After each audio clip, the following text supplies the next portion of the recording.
నేటి ఆత్మీయ మన్నా. దేవునికి స్తోత్రాలు. అందరికీ వందనాలండి. వాక్యం చూసుకుందామా అండి. మత్తయి సువార్త 18వ అధ్యాయము 4వ వచనం. తన్ను తాను తగ్గించుకుని వాడెవడో వాడే పరలోక రాజ్యములో గొప్పవాడు. ఎవరైతే తమను తాము తగ్గించుకుంటారో వారే పరలోక రాజ్యంలోనికి ప్రవేశించగలుగుతారు. దేవుని చేత దీవించబడే వారిగా ఉండగలుగుతారు.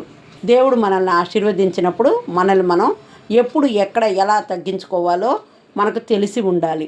బెంజమిన్ ఫ్రాంక్లిన్ తన 21 సంవత్సరాల వయసులో ఒక సందర్భంలో అతడికి ఏదో సలహా కావాల్సి వచ్చింది.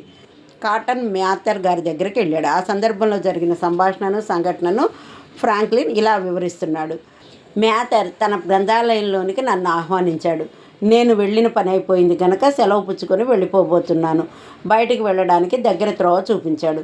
అది అసలే ఇరుకైన మార్గం సరికదా. దానికి తోడు సుమారు 5 అడుగుల ఎత్తులో అడ్డంగా ఒక దూలం ఉంది. నేను బయటికి వెళుతున్నప్పటికీ మా సంభాషణ ఇంకా కొనసాగుతూనే ఉంది. నేను ముందున్నాను, ఆయన నా వెనకున్నాడు. అకస్మాత్తుగా ఫ్రాంక్లిన్ వంగు వంగు, బెండవు బెండవు అని అరిచారు.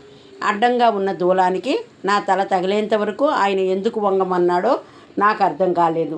ఎవరికైనా ఎప్పుడైనా ఓ మంచి మాట చెప్పే అవకాశం వస్తే ఆయన ఏ ఒక్క అవకాశాన్ని కూడా చేజార్చుకోలేదు.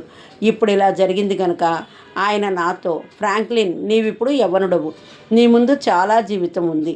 ఈ సుదీర్ఘ బ్రతుకు బాటలో పయనించినప్పుడు ఎదిగే కొలిది ఒదగడం నేర్చుకో.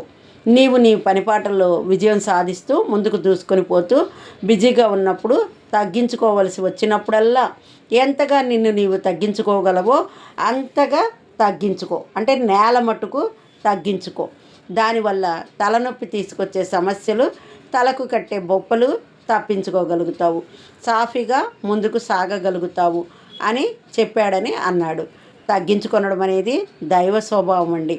యేసు తను తాను తగ్గించుకున్నట్లుగా ఫిలిప్పీలకు రాసిన పత్రిక 2వ అధ్యాయం 8వ వచనంలో వ్రాయబడింది కదా.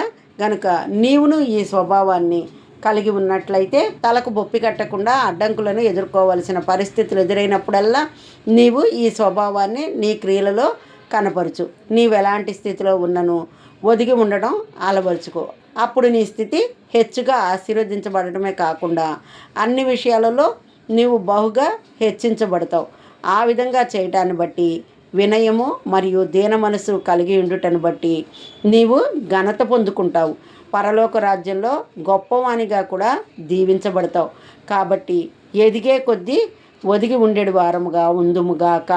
దేవుని దీవెనలు, పరలోక వారసత్వము పొందుకొందుముగాక. ఆమెన్. హల్లెలూయా.